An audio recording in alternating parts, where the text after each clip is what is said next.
মন্দির তো বুঝলাম, কিন্তু কোন মন্দির? একটা ছোটখাটো মন্দির আছে, একটা শিব মন্দির, বুঝলে বড়দা? লোকমুখে শোনা যায় ওটা খুব জাগ্রত।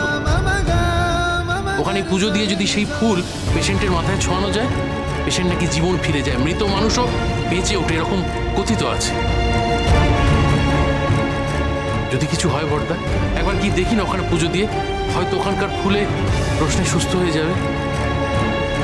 না না, ডাক্তাররা সবাই মিলে এত চেষ্টা করছে, আর তোরা এখন? ডাক্তাররা চেষ্টা করুক বড়দা, ডাক্তারদের চেষ্টা তো আমরা কোনো ব্যাঘাত সৃষ্টি করছি না। তারা তাদের মতো করে চেষ্টা করুন, আমাদের তো মনে একটা সান্ত্বনা থাকবে যে আমরা পুরোপুরি হাল ছেড়ে দিইনি, আমরা গিয়ে পুজোটা দিয়েছি। আমরা আমাদের সান্ত্বনার জন্য যদি পুজো দিই, তাতে তো কারো কোনো ক্ষতি নেই, বলো? হ্যাঁ হ্যাঁ, তাতে যদি রোশনার এবার সুস্থ হয় তাহলে তোরা যা, মন্দিরে যা। আরে আমিও তো তোর বড় মাকে বলে এসেছি যে ঠাকুর ঘরে গিয়ে ঠাকুরের পায়ে ফুল দেবে। আমরা আর কি করতে পারি বল? ঈশ্বরের কাছে প্রার্থনা করা ছাড়া মেয়েটার জন্য আর কিছুই করতে পারবো না। আচ্ছা তাহলে দেরি করে লাভ নেই, চ বেরিয়ে পড়ি। চলো চলো চল চল চল চলো।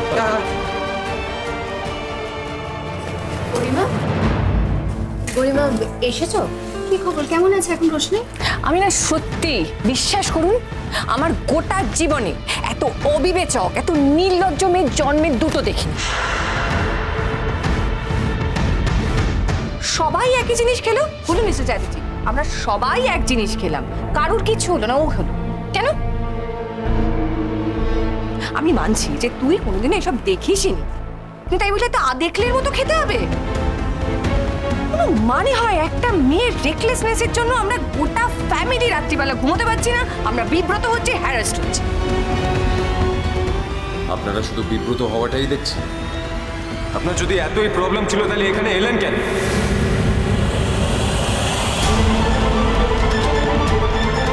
ওই মেয়েটা মৃত্যুর সঙ্গে লড়াই করছে, আপনারই রক্ত বয়ে যাচ্ছে ওর শরীরে, তাও আপনাদের কোনো ফিলিংস নেই।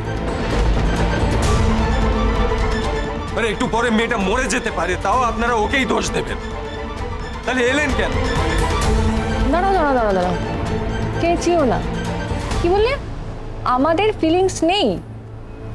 তোমার এত ফিলিংস কোত্থেকে আসছে আরণ্য? তুমি এভাবে আমার উপর রিঅ্যাক্ট করছো কেন?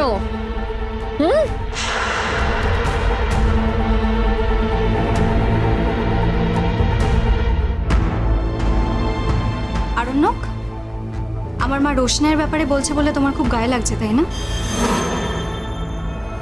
তুমি তো একবারও এটা ভেবে দেখছো না যে ওই অনুষ্ঠানে আমরা সবাই ছিলাম, কারোর কিচ্ছু হলো না, একা রোশনের হলো। ও যদি নিজেকে সামলে রাখতো তাহলে তো আমাদের সবাইকে ভুগতে হতো না এইভাবে। ওর জন্য আমাদের সবাইকে ভুগতে হচ্ছে। কি হবে আজকে যদি ও মারা যায়?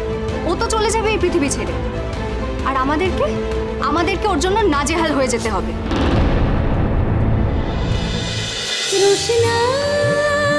রোশনাই সোম থেকে রবি প্রতিদিন রাত 8:30টায় স্টার জলসায় ও ডিজনি প্লাস হটস্টারে।